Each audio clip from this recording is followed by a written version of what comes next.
Welcome back. You are listening to the home of forbidden romances. Prepare yourself, because tonight's story will leave you breathless. The gun was already in my hand before the elevator door slid open, but nothing could have prepared me for the sight of the most powerful man in the city crawling on his hands and knees, choking on his own blood. It wasn't supposed to end like this. It was supposed to be a simple audit, a quiet resignation, and a life spent as far away from the gleaming, predatory spire of the Helios Corporation as possible. But as the crimson alarms bathed the penthouse suite in a rhythmic, hellish strobe, I realized the universe had a twisted sense of humor. The man who had once looked at me as if I were nothing more than dust on his Italian leather shoes was now clawing at the carpet, his silver eyes wide with a terror he had never allowed the world to see. He looked up, locking eyes with me, and for the first time, there was no arrogance. Only desperate, animalistic need. "Julian," he rasped, the name sounding foreign on a tongue that usually only spoke in commands. "Help. Me." 3 months earlier, the boardroom of Helios Corp was designed to make you feel small. The table was a slab of obsidian spanning 30 feet. The chairs were high-backed thrones of black leather, and the walls were floor-to-ceiling glass overlooking the sprawling, rain-slicked metropolis of Neoviridia. But nothing in the room was designed to diminish a human spirit quite as effectively as Cashin Vane. Cashin was not just a CEO, he was a sovereign. He was an apex, a designation given to those born with the genetic enhancements that allowed them to interface directly with the city's central data streams. He was beautiful in the way a glacier is beautiful, sharp, cold, and capable of crushing you without a sound. I, on the other hand, was Julian Rice. A null. A baseline human with zero enhancements, hired solely because affirmative action laws required Helios to employ a certain percentage of organics. My job was data archival, paper files, physical drives, the things the digital gods deemed too archaic to touch. "Mr. Rice," Cashin's voice cut through the silence of the meeting like a scalpel. He didn't look up from the holographic tablet hovering above his wrist. "You've been standing there for 3 minutes. Are you planning to present your report, or are you modeling for a statue of incompetence?" A ripple of low laughter went through the executives. I tightened my grip on the physical folder in my hands. "Sir, the quarterly physical archives indicate a discrepancy in the Sector 4 cooling units. I believe someone is siphoning energy. Sector 4 is fully automated." Cashin interrupted, finally raising his eyes. They were the color of quicksilver, unnerving and intense. He looked at me not with hatred, but with a profound, exhausting boredom. "Your department exists to satisfy a legal quota, Julian. Do not mistake your presence here for relevance. Leave the report. Get out." "But sir, if the cooling units fail, the feedback loop could," I said. Cashin's voice dropped an octave, the air in the room seemingly dropping 10 degrees. "Get out." I placed the folder on the end of the table. No one moved to take it. I turned, my face burning with the heat of 1,000 invisible slaps, and walked out. As the heavy door sealed behind me, I heard Cashin's voice again. "Have HR find a replacement. I'm tired of looking at him." I made it to the elevator before my hands started shaking. It wasn't just the humiliation, it was the fear. I knew I was right. The data in the physical logs didn't match the digital output Cashin saw. Someone was feeding him false information. But a god doesn't listen to an ant, even if the ant sees the boot coming down. I expected the termination notice by the end of the day. Instead, I got silence. Weeks bled into a month. I stayed in the basement archives, burying myself in dust and paper, waiting for the axe to fall. It didn't. But something shifted in the building. The air grew heavier. The lights flickered more often. Rumors began to circulate in the break rooms. Whispers that Cashin Vane was sick. That the apex genetics were unstable. That the king was cracking. I saw him occasionally in the lobby. He looked paler, the lines of his jaw sharper, his skin possessing a translucent, feverish sheen. He wore dark glasses even indoors. He moved with a rigidity that screamed of pain masked by sheer willpower. Then came the night of the Solstice Gala. I wasn't invited, obviously, but the archives were located directly beneath the grand ballroom, and the HVAC system carried the sound of string quartets and polite laughter down into my dungeon. I was working late, cross-referencing the cooling unit schematics, obsessed with proving myself right even if no one cared. Suddenly, the building groaned. It was a deep, subsonic vibration that rattled the teeth in my skull. The lights in the archive surged, blowing out 2 bulbs. The cooling units. I grabbed my tablet and ran. Not to the exit, but to the service elevator. If the system crashed now, during the gala, with the city's elite inside, it wouldn't just be a scandal, it would be a massacre. The feedback loop I had warned Cashin about was a thermal detonator waiting to blow. I bypassed the security protocols. An ironic benefit of being a low-tech employee was that I knew how to use a manual override key and ascended. The elevator opened not to the ballroom, but to the private executive corridor on the top floor. The hallway was empty, the panicked murmurs of the party below muffled by soundproofing. Then I heard it. A sound of destruction. Glass shattering. Heavy furniture being thrown. I moved toward Cashin's office. The double doors were slightly ajar. Inside, the room was a war zone. Expensive art lay in ribbons. The obsidian desk was cracked down the middle, and in the center of the chaos stood Cashin Vane. He was stripping off his jacket, his shirt torn open. His skin was glowing, literally glowing, with veins of jagged, electric blue light pulsing beneath the surface. He was hyperventilating, clawing at his chest, as if trying to rip his own heart out. System, he gasped, his voice distorted. Override. Fail. He fell to his knees, a scream tearing from his throat that sounded more machine than man. The energy rolling off him was intense, static electricity making the hair on my arms stand up. I should have run. He was an apex in total meltdown. He was a biological nuclear reactor about to go critical. But I froze. Cashin looked up. His silver eyes were gone, replaced by pools of blinding blue light. He couldn't see me, not really. Get away, he snarled, swinging a hand blindly. A wave of kinetic force slammed into me, throwing me back against the doorframe. Pain exploded in my shoulder, but my mind was racing. Asterisk, it's not just a sickness. It's an overload. He's drowning in the data stream. Asterisk. The cooling units. The discrepancy. They weren't just cooling the building, they were cooling him. Someone had cut the line. Cashin, I shouted, pushing myself up. Run, you filth, he roared, clutching his head. I can't. Hold it. I didn't run. I walked forward. I was a null. I had no interface, no nanites, no connection to the grid. I was a void in the system. And right now, a void was exactly what he needed. I reached him. The heat radiating from his body was blistering. I grabbed his wrists, forcing his hands away from his head. Look at me. I commanded. Contact. The moment my skin touched his, the world turned white. It wasn't a shock. It was a vacuum.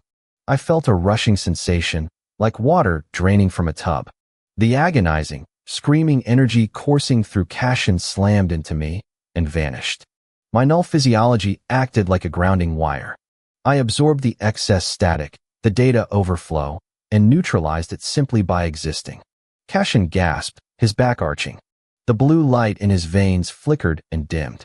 The blinding glow in his eyes receded, revealing the terrified, human silver beneath. He slumped forward, his forehead resting against my chest, his heavy breathing the only sound in the room. I held him, my hands trembling on his sweat-soaked back. We stayed like that for an eternity. The most powerful man in the world collapsed in the arms of the employee he couldn't stand to look at. Julian, he whispered, his voice broken. I've got you, I said softly, stroking the back of his neck instinctively. I've got you. He didn't pull away. For a moment, he leaned into my touch, seeking the coolness of my skin. Then, the survival instinct kicked in. He stiffened. He pushed himself back, stumbling as he tried to stand. He looked at me, confusion warring with humiliation. He fixed his torn shirt, trying to regain the armor of the CEO. You? He stared at his hands, then at me. How? I'm a null, sir, I said, staying on the floor, knowing the power dynamic was shifting back. I ground the signal. Cashin stared at me. Really looked at me. He saw the bruise forming on my cheek where his force had thrown me. He saw the dust on my archive uniform. You knew, he said, his voice regaining its icy edge, though it wavered. The report. The cooling units. Yes. Why didn't you let me die? He stepped closer, towering over me. I humiliated you. I ordered you fired. Because, I said, standing up to meet his gaze, my legs shaking but my chin high. Unlike you, Mr. Vane, I don't treat people like variables in an equation. Something flashed in his eyes. Anger? Respect? It was gone too fast to tell. This never happened, he said, turning his back to me. Get out. My heart sank. Of course. Yes, sir. And Julian? I paused at the door. You're not fired. Report to this office at 0800 tomorrow. You're my new personal assistant. I have no qualifications for that. He turned his head slightly, the profile sharp and devastatingly handsome in the dim light. You are the only thing in this city that doesn't make my noise louder. That is the only qualification that matters. The transition from archivist to executive assistant was like stepping from a rowboat onto a battleship. My desk was now outside his office. I wore suits I couldn't afford, paid for by a stipend that appeared in my account the next morning. The rumors in the office shifted from Cashin is sick to who is the new favorite. But inside the office, it wasn't a romance. It was a cold war. Cashin needed me. He hated that he needed me. Every few hours, the pressure would build, the invisible data stream crushing his mind, and he would buzz me in. No words were exchanged. I would stand by his chair, or sometimes he would pace like a caged tiger, and eventually, he would reach out, a hand on my shoulder, fingers brushing my wrist. Sometimes, when it was bad, he would sit on the edge of his desk and pull me between his legs, resting his forehead against my stomach, his hands gripping my waist until his knuckles turned white. I would run my fingers through his hair, grounding him, feeling the tension drain out of him and into the void of my being. It was intimate. It was overwhelming. And it was confusing. You're warm, he muttered one afternoon, his face buried in the crook of my neck. He hadn't let go for 20 minutes. It's just biology, sir. Don't call me sir when my face is in your neck, he grumbled. The vibration of his voice against my skin sent a jolt of heat straight to my groin. I ignored it. I had to. Cashin then. He pulled back, his eyes searching mine. The arrogance was still there, but the walls were thinner. Who sabotaged the cooling units, Julian? You tracked the data. I'm still tracing it. It's routed through a shell company. But the encryption style? It's internal. Someone on the board. Cashin's expression darkened. They smell blood in the water. They know an apex burns out by 30 without support. They're accelerating the process. I won't let them, I said. The words slipped out before I could check them. Cashin froze. He reached up, his thumb tracing the line of my jaw. His skin was rough, electric. Careful, Julian. Loyalty is a dangerous thing in this building. It's not loyalty, I whispered, leaning into his touch despite myself. Then what is it? He was close. Too close. The air between us crackled, not with data, but with pure, organic tension. I looked at his lips, parted slightly, and saw the hunger there. Not just for relief, but for me. I don't know, I admitted. He surged forward, capturing my mouth with his. It wasn't a gentle kiss. It was possession. It was a claim. He tasted like scotch and ozone. I grabbed his lapels, pulling him closer, the months of resentment and fascination colliding in a spark of heat that rivaled his energy surges. For a week, we lived in the eye of the storm. Stolen touches in the elevator. Lingering glances across the boardroom. He was still the ruthless CEO to the world, but to me, in the quiet of the penthouse, he was just a man terrified of burning alive. Then, the betrayal hit. I found the encryption key. It belonged to Elias Thorne, the vice president. Cashin's mentor. I was printing the evidence when the security team burst into my office. Not Cashin's security. Thorne's. Julian Rise, the head guard, sneered. You're under arrest for corporate espionage and the attempted poisoning of the CEO. What? That's insane. Mr. Thorne has evidence that you've been tampering with Mr. Vane's medical regulators. They dragged me out. I didn't see Cashin. I was thrown into a holding cell in the basement levels, stripped of my comms, stripped of my dignity. They left me there for 2 days. No food. Little water. Then, the door opened. It wasn't a guard. It was Thorne. He was an older man, polished and reptilian. He's dying upstairs, you know, Thorne said casually, checking his watch. Without his little grounding rod, Cashin is spiraling. Another hour, and his brain will be cooked. The board will have no choice but to declare him mentally unfit and transfer control to me. He'll kill you, I spat. He can't even stand up, Thorn laughed. He's screaming your name. It's pathetic, really. An apex brought low by a null. Thorn leaned in. I'm going to kill you, Julian. A tragic suicide in your cell. Guilt over your crime. He pulled a silenced pistol from his coat. I didn't have a plan. I just had rage. And the knowledge that Cashin was in pain. As Thorn raised the gun, the building shook. The lights exploded. The electronic lock on my cell door sparked and died, the heavy metal sliding open halfway. Thorn stumbled, looking up in panic. What? The air pressure dropped. My ears popped. Down the hallway, the heavy security doors were being ripped off their hinges. Not by hydraulics. By force. Cashin. He came around the corner. He looked like a demon. His skin was fully illuminated, the blue veins now blinding white. He was bleeding from his nose and ears, his body tearing itself apart to generate this much power. Guards raised their rifles. Cashin simply flicked his wrist. The men were thrown against the walls by a wave of invisible force, their bones snapping like twigs. Thorn turned, raising his gun toward Cashin. No, I screamed. I lunged, tackling Thorn. The gun went off, a deafening crack in the small space. Pain seared through my side. A hot brand of fire. I hit the floor, gasping. Julian. Cashin's voice was a roar of pure devastation. Thorn kicked me away, aiming again at Cashin. Die, you abomination. Cashin didn't use his power. He didn't use the force. He moved with a speed that shouldn't have been possible. He was on Thorn in a heartbeat, his hand clamping around the older man's throat. There was a sickening crunch. Thorn dropped like a stone. Cashin fell to his knees beside me. The glow was consuming him. His skin was cracking. He was going supernova. You idiot, he sobbed, his hands hovering over my bleeding side. You absolute idiot. I'm okay. I wheezed, though the edges of my vision were graying. Just a graze. Rib. Maybe. I'm losing it, Julian, he gasped, his eyes rolling back. I can't. The noise. It's too loud. Focus on me, I said, reaching up with a bloody hand to cup his cheek. Just me. Ground it. I'll kill you, he wept.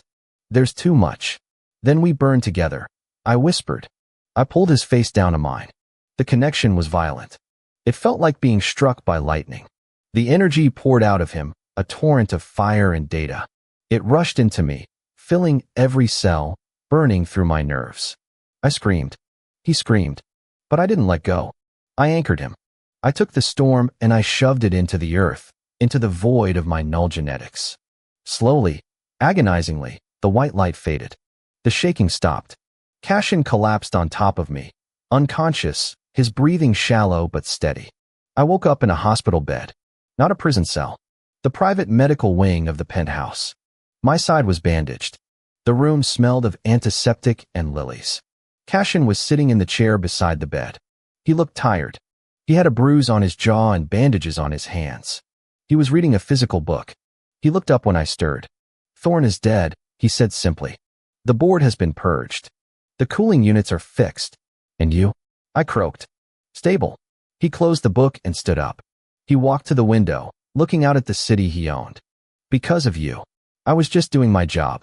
He turned, a small, genuine smile touching his lips. It transformed his face. You resigned 3 months ago, Julian. Remember? He walked to the bed and sat on the edge. He was careful, gentle. He took my hand. I looked down on you, he said quietly. I thought power was about height. About how far above the others you could stand. He raised my hand to his lips, kissing the knuckles. I was wrong. Power is about who catches you when you fall. He leaned in, his silver eyes warm and clear. You saved me, Julian. In every way a man can be saved.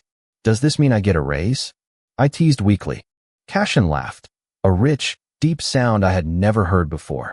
He leaned down, brushing his lips against mine. You get everything, he whispered against my mouth. My city, my company, my heart. You own it all. And that is how the archivist tamed the apex. If you enjoyed seeing Julian bring the mighty CEO to his knees, destroy that like button.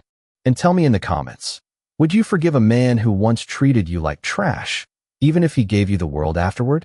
I'll be reading your answers. Subscribe for the next chapter. Until then, prompt image. Prompt, masterpiece, best quality, high res, 1.2. Korean manhwa style, semi-realistic, digital art. 2 men, BL, Yaoi, Man 1. Cashin, silver hair, sharp features, glowing blue veins on neck, wearing torn business shirt, kneeling on floor, expression of desperate relief, hugging waist of Man 2. Man 2. Julian, brown hair, plain office wear, standing, hands on Man 1's head, calm but pained expression, glowing faint aura of neutralization. Background is destroyed luxury office, shattered glass, dark night city skyline through broken window, cinematic lighting, dramatic shadows, emotional atmosphere, intricate details.